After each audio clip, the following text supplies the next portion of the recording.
Hai crafter, apa kabarnya kalian? Di sini tempatku menyalurkan hobi sekaligus tempatku berbagi ilmu seputar crafting. Buat kalian yang baru pertama kali klik videoku, selamat datang.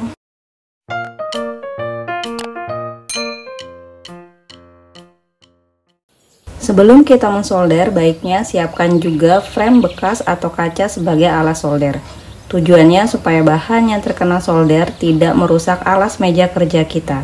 Kalian bisa memanfaatkan kaca seperti yang saya punya sebagai alas solder. Ini saya dapatkan dari penjual etalase kaca pinggir jalan. Solder, solder. Alat yang biasa kita lihat di tukang servis ini bisa kita manfaatkan sebagai alat potong kain. Saya terinspirasi dari teman crafter bunga flanel, dan ternyata memang semudah dan secepat itu untuk digunakan. Tangan saya nggak kapalan lagi setelah tahu alat ini, dan dalam waktu singkat memotong jadi jauh lebih cepat. Kalian bisa pilih solder yang ada pengatur temperatur suhunya, jadi memudahkan kalian untuk mengatur seberapa panas solder yang kalian inginkan. Dan pilih yang ujung mata soldernya runcing, tujuannya supaya bisa memotong bagian sempit dari pola yang kalian pilih. Solder ini biasa digunakan para tukang servis HP, dan kalian bisa mendapatkannya di toko bahan bangunan atau di toko oren saya. Yaps, saya menjual solder ini juga. Gimana, kalian berminat untuk pindah dari memotong dengan gunting menjadi memotong dengan solder? Selanjutnya ada lem isolasi bolak-balik atau foam tape, seperti ini. Bisa kalian gunakan untuk menahan pola barengan dengan sumpit.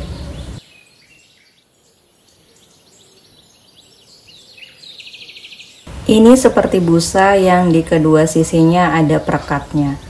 Kalian hanya membutuhkan sedikit saja untuk menggunakannya. Kalian bisa cari ini di toko ATK dekat rumah.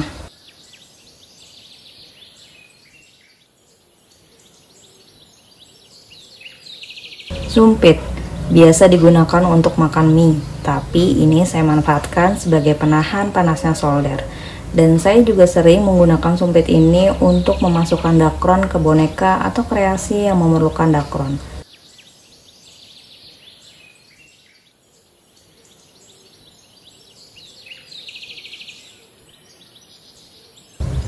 Sumpit ini hanya perlu kalian rekatkan dengan isolasi bolak-balik seperti ini. Dan biarkan satu sisi lemnya juga dibuka sebagai penahan pola cetakannya nanti.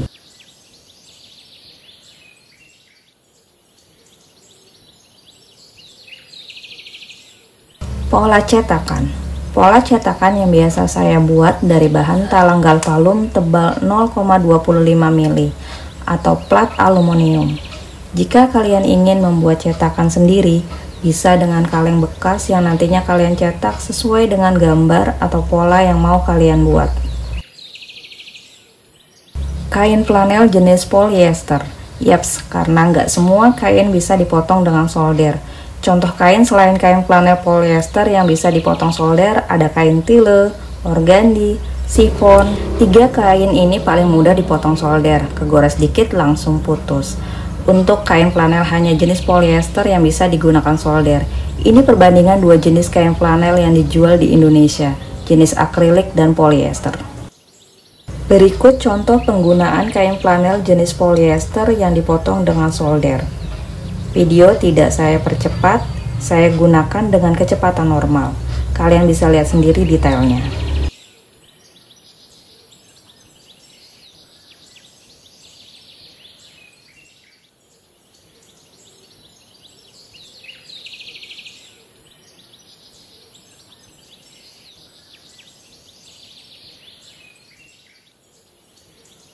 Semoga video kali ini bermanfaat dan kalian bisa mendapatkan ide untuk berkreasi dengan solder.